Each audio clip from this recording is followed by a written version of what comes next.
You will hear a number of different recordings, and you will have to answer questions on what you hear. There will be time for you to read the instructions and questions, and you will have a chance to check your work. All the recordings will be played once only. The test is in 4 sections. At the end of the test, you will be given 10 minutes to transfer your answers to an answer sheet. Now turn to Section 1. Section 1. You will hear a telephone conversation between a representative of an Internet provider service and a man who wants to get a new password. First, you have some time to look at questions 1 to 7.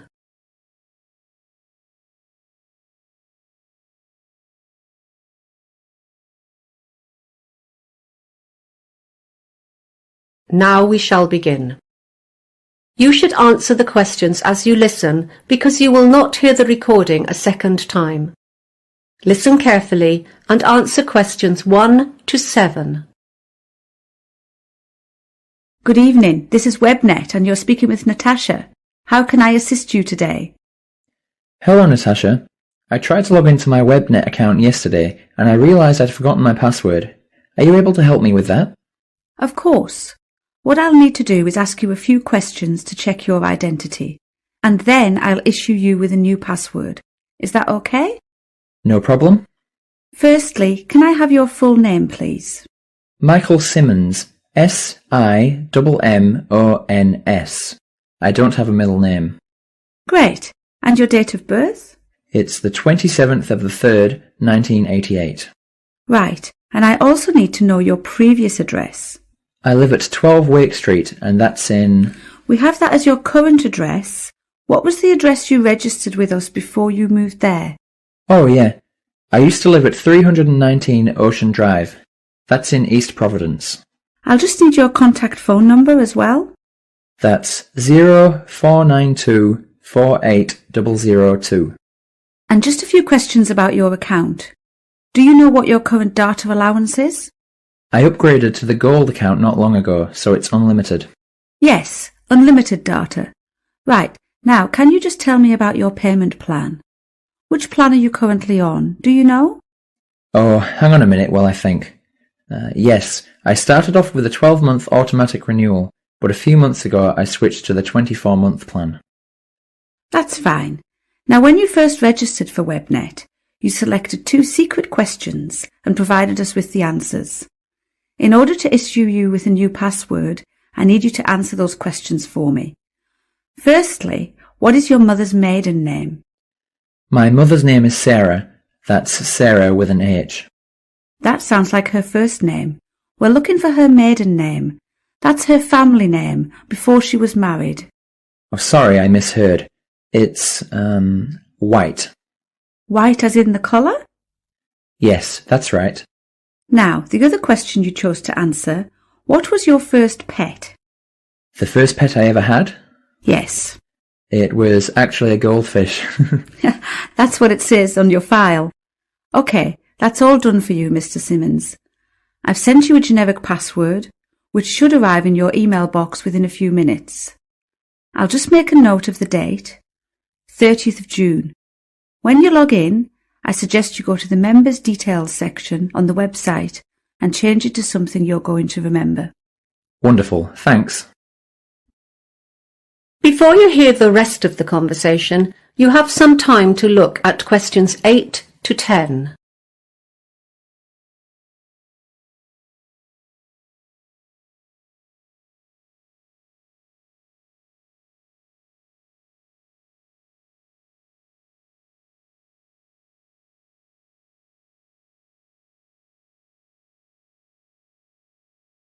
Now listen and answer questions 8 to 10. Is there anything else I can help you with today? Yeah, there are a few things. I've been having some connection issues recently.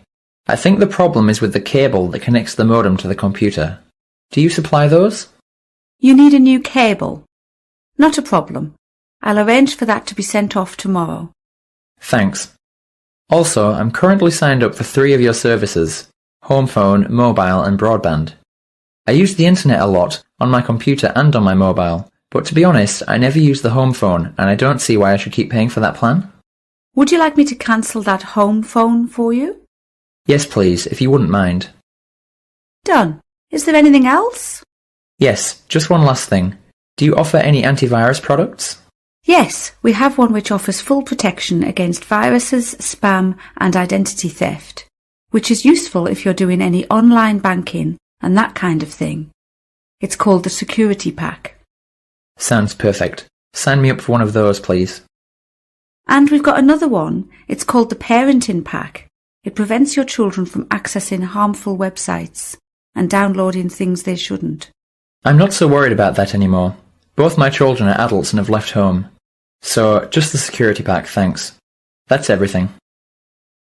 That is the end of section 1. You now have half a minute to check your answers.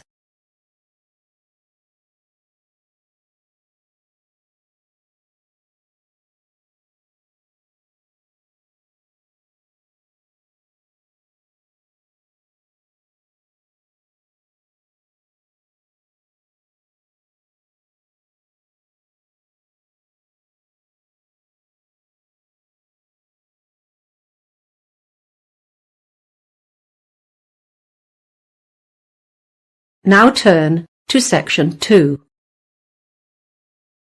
Section 2. You will hear a man who owns a holiday home talking on the phone to a woman who has rented it. First, you have some time to look at questions 11 to 16.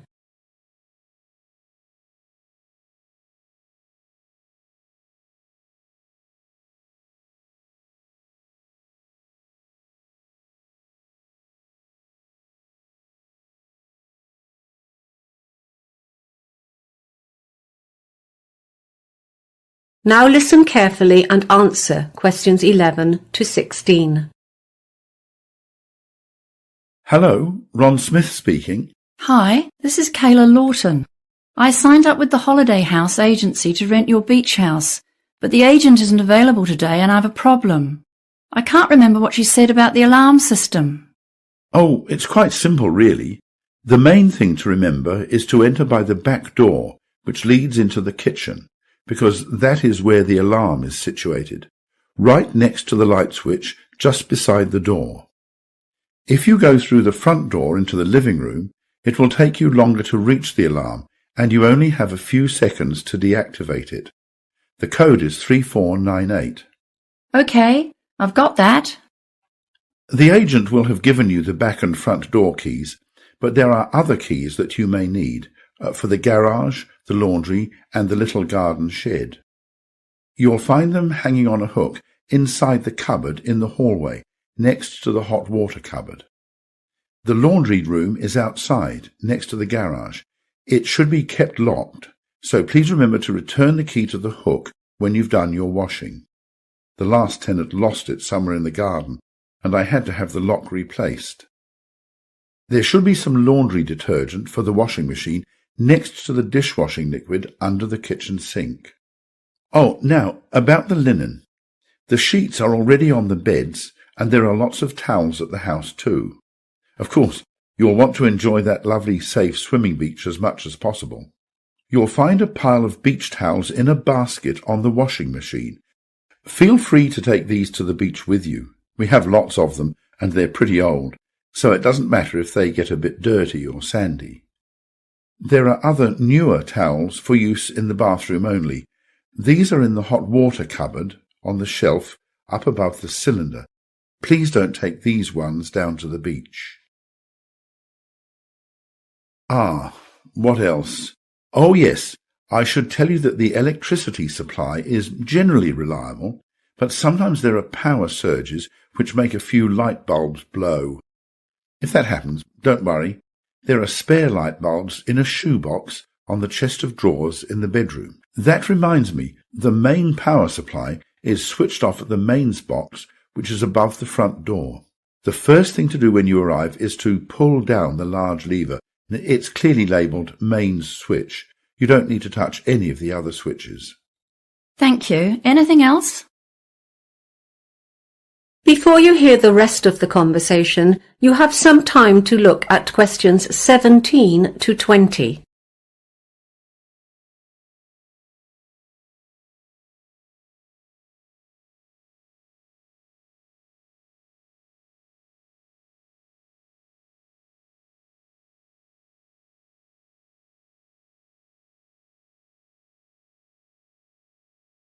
Now listen and answer questions 17 to 20. Oh, one more thing. Something that might interest you is a folder of local information. You know the sort of thing.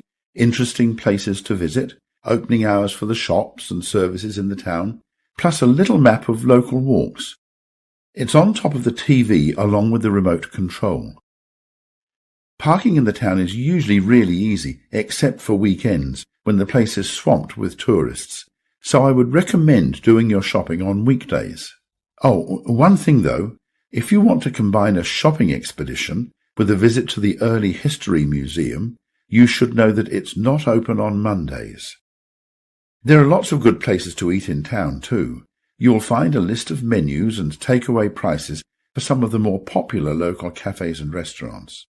If you like Chinese, the Happy Dragon has excellent food, or I'd recommend the Pizzeria if you prefer Italian. They have a good selection of takeaway pasta and pizza as well. The Happy Dragon is a firm favourite with the locals though. Both restaurants deliver free of charge, but note the phone numbers have changed since the menus were printed. Phone 3231190 for pizza and 3239911 for Chinese. You won't be disappointed. Thanks a lot. I'll do that. That is the end of section 2. You now have half a minute to check your answers.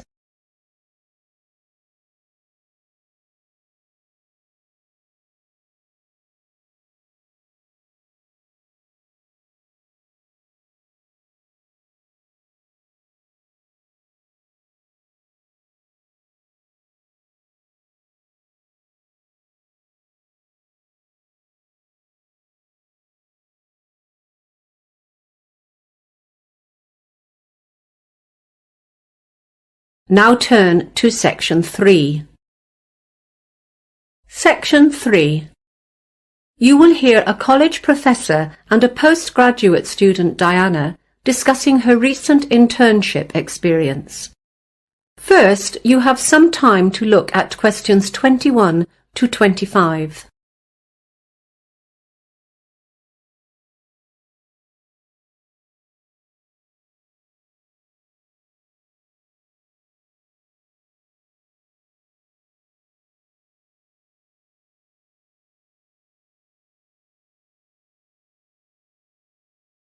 Now listen carefully and answer questions 21 to 25.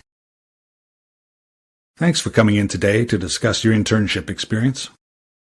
Completing some sort of work experience, like an internship, is a core part of our master's program, and we want to make sure students are able to make the most of it. That's fine. So, as I understand, you were offered an internship by Gregory Associates, is that correct? Actually, I got offers from a few companies, but Gregory Associates was the only one I seriously considered. Was there any reason for that? Yeah, they didn't offer the best conditions. Some of the other companies were offering to cover transportation and other living costs, that kind of thing. But I knew Gregory Associates was a widely recognized leader in the industry, and that was the big factor for me. And were you happy with your choice? Well, yes and no. Mixed feelings? Yeah, I mean, don't get me wrong. Everyone in the office was great. They didn't talk down to me, and they were always happy to assist if I wasn't sure about something. Was it the work, then? Some students do find internships a little tedious and boring. It's not that it was boring. I was doing new things every day, and I loved that. They really kept me on my toes. It's just that I'm studying economics, you know? But most of the projects I was assigned to involved more administrative stuff. It just wasn't relevant to what I've been studying. I'm sorry to hear that. I'll make a note of it. Let's talk about the good things. What did you particularly enjoy about the experience? Well, as an intern, the managers do tend to keep you at arm's length. They just don't trust you enough to let you take on a lot of responsibility for the big projects. That's understandable. Yes, but in a way, I liked that, because I got to stand back and watch and get a real sense of how a company like that runs on a day-to-day basis. And that was the highlight for me. Well, that's great to hear. How did you find managing the internship alongside your study commitments? Well, because my internship was over the summer break, that wasn't an issue for me at all. Okay. What would you say was the biggest struggle then? In the beginning, I might have said the hours. Those 6 a.m. starts were tough. But I quickly got used to that. In retrospect, the biggest difficulty was getting by on such a tight budget. As I wasn't earning anything, the whole experience really drained my savings account. Yeah, that can be tough. And my last question, what was the outcome of this internship for you? Some of our students are lucky enough to get offers of employment before finishing. At first, I was hoping I would be one of them. In the end, I wasn't, but I'm happy about that now. Why is that? Well, over the course of the internship, I ended up reconsidering whether this industry is really for me after all. I'm going to finish my degree, because I'm only a semester away from graduation now, but then after that, I've decided to pursue a different line of work. Well, I do hope you're successful with that. Before you hear the rest of the conversation, you have some time to look at questions 26 to 30.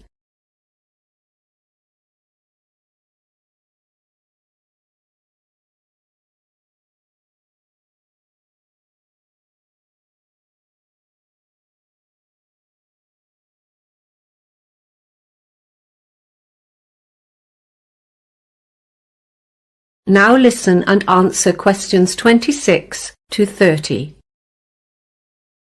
Now, we're putting together a step-by-step guide about the process for students who want to apply for internships, and we were wondering if you could help us with it. Sure. What would you say is the first step? Before they do anything else, students need to get their documents sorted. Companies need to see all sorts of things, such as reference letters and verified copies of academic transcripts. It can take time to get it all together, so applicants need to get onto this as soon as possible. Great. We'll put that down as number one. And then students should begin researching companies? Absolutely. They should look at a wide range of companies and the internships they offer. They really shouldn't limit themselves at that stage. It would be time-consuming to apply to them all, though. Yeah, so I think they need to weed out those positions they are not qualified for, or that don't meet their own needs and interests, and then put together a short list consisting only of those positions that are a good match. And then? Well, the next part is the applications, of course. I think the big mistake here is that some students just send the same cover letter and the same CV to each company, when in reality, every position is a little bit different. They really need to alter their applications so that they refer to the individual needs of each position. I'll make a note of that. And should students follow up on their applications? I think so. It's best to call each company. An email is too easy to ignore or delete. And not too soon either. A week after the applications have been submitted is probably ideal. So if they get an interview, what's next? Obviously, they need to prepare. For me, this included all sorts of things, like practicing my body language in front of the mirror and researching common interview questions online. Any tips for the interview itself? Most students are so obsessed with having the right answers, but I think the most important thing is actually to ask questions. It shows the employer that you are genuinely interested in their company and in the position. That's really helpful advice. Thanks for coming by today. No problem. That is the end of section 3. You now have half a minute to check your answers.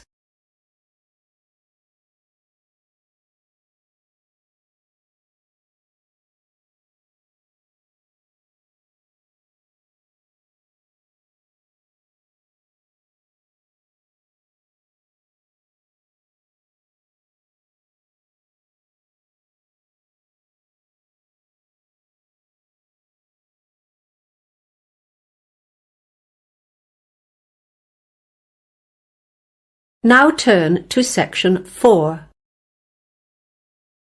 Section 4. You will hear the first lecture of a course in development studies. First, you have some time to look at questions 31 to 40.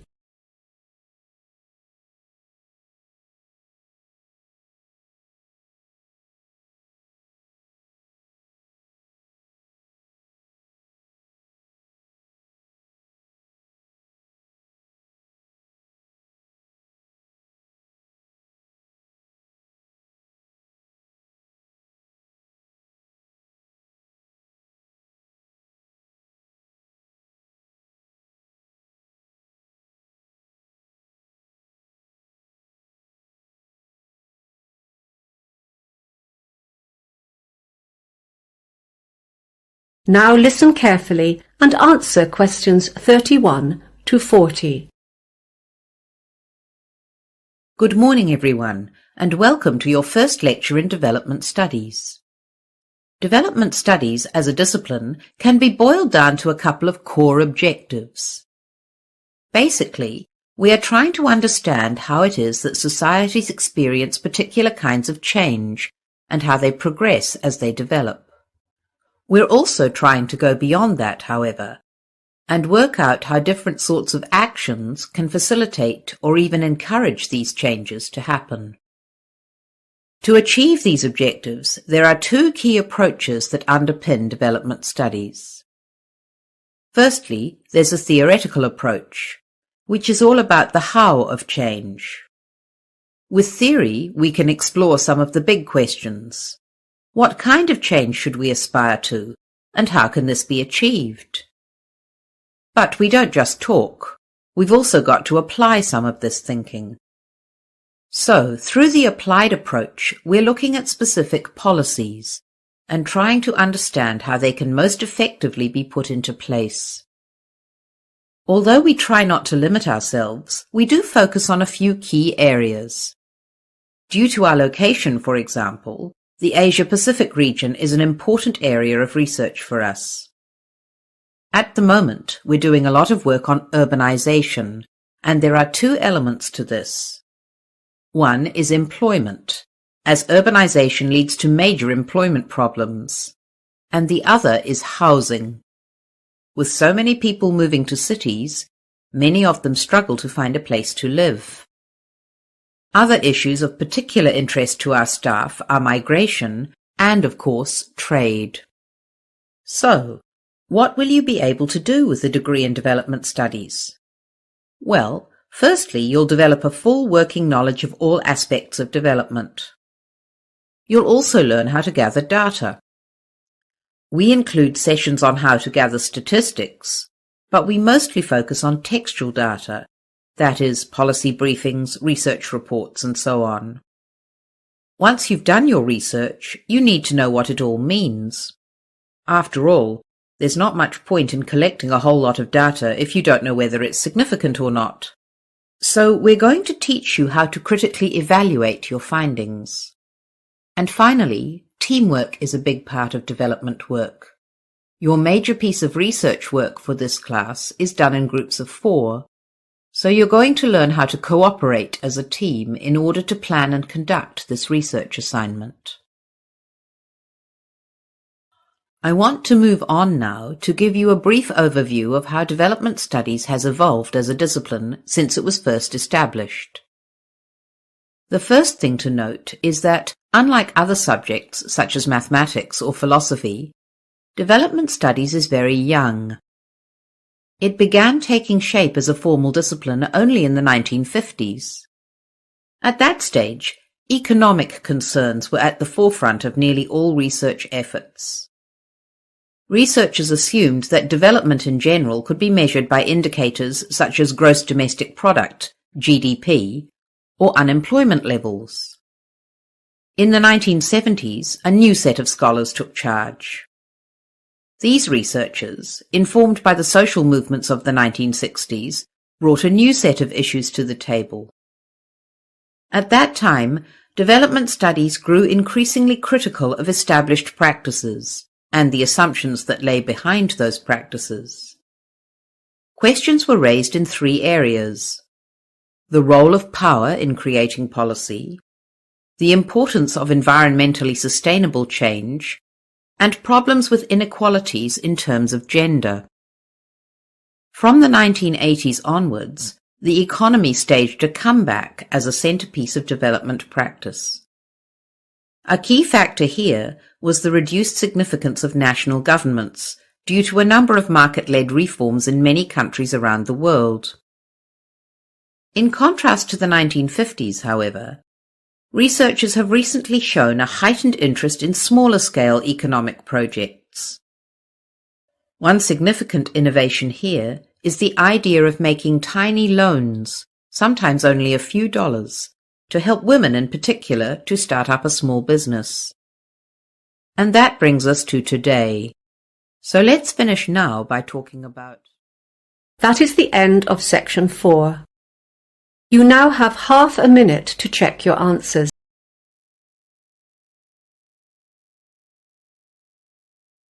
That is the end of the test. Now you have 10 minutes to fairly transfer your answers to the answer sheet. For more tests, hit the like button and subscribe our channel.